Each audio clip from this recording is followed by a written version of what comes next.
Alright, hey guys, we're back, and I'm going to just set up our bag here for hole number 9.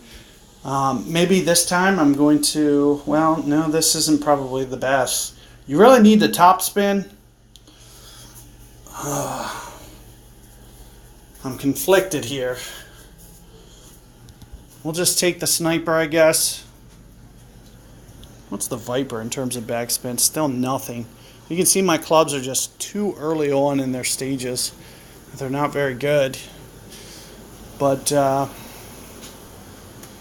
terms of a long iron, I shouldn't need it unless we get hole 4 on the shootout.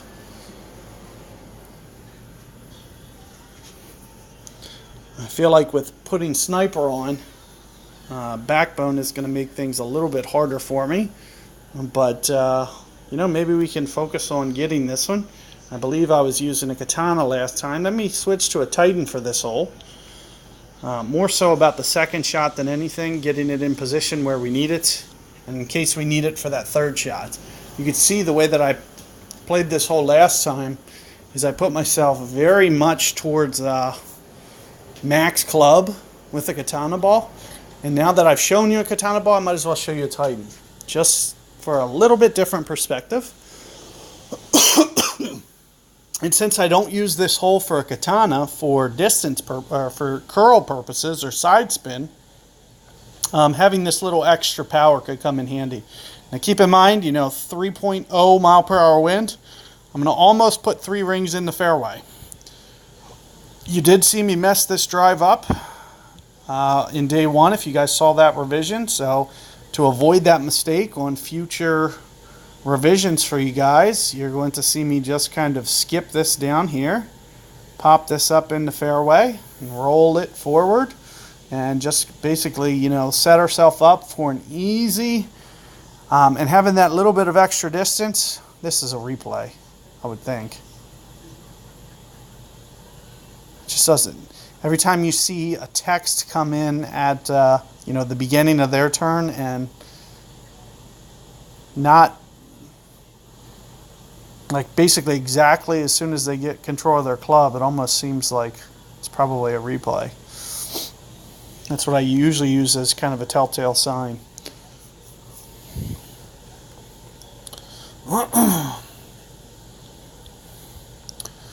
So in any case, we are going to try to 3-top spin this up. I can see that I'm going to need relatively full power here. For the most part, my drive's a little bit shorter on this side, so I'm not going to go full, but I'm going to go mostly full. And you can see I was able to get the perfect ball, which means hopefully I can project it up through towards the left away from the sand. And the benefits to where I am this time is I should have enough power to basically do anything that I want to do. Same thing. I don't know if this is a replay or not. Let me see if he responds to me.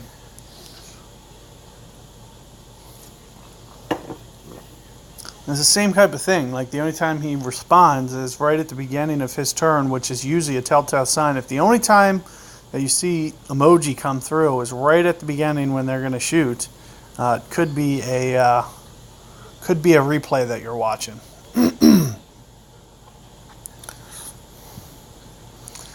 So here you can see, okay, so we can't quite put it up to the fair, or yeah, we can.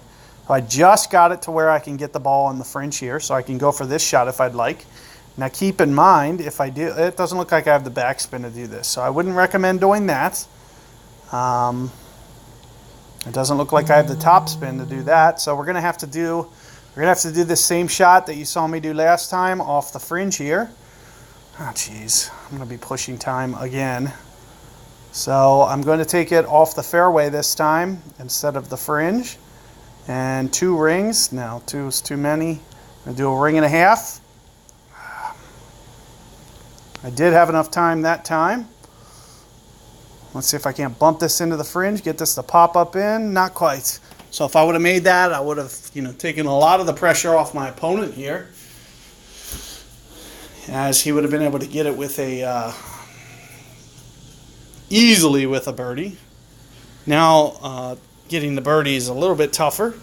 as I don't believe, he can knock it on the green, so he's got to go about this a little bit different. You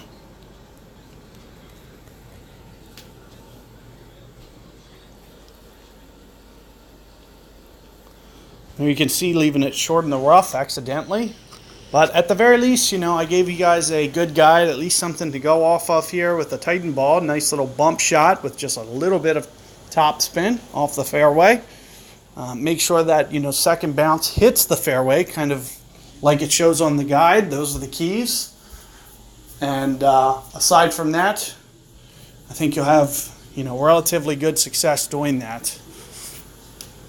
And you can see how hard this is going to be of a shot, especially with that face the way that it is. You can see how it's kind of bumping up there. Very tough to get that on line. And unfortunately just misses, so I wasn't able to, if it's not a replay, give that guy that extra stroke. But at the very least, very good guide for you guys. I gave you guys, a lot of good shots there that you got to see. 28 under. You want me to? I can show you guys the card. Consistent. I didn't make anything outside of doing the exact same things on both sides. So aside from that, I didn't do anything special. But it was just taking care of business where it's very easy to take care of business. Holes 1 and 5. And pretty much aside from that, shooting a very stock round. 9's going to be very hard to get in rookie. And if you want to see my card here, win streak 26. So, I won every single hole from 1 through 18. Shootout or outright or whatever. And you can see that well on our way to giving ourselves a nice start and tiebreaker for the weekend rounds. So good luck with your guys' weekend rounds and opening rounds. Hopefully, these guides are going to project you guys into, those top finishing spots. So let me know how that goes for you guys, and good luck with your rounds.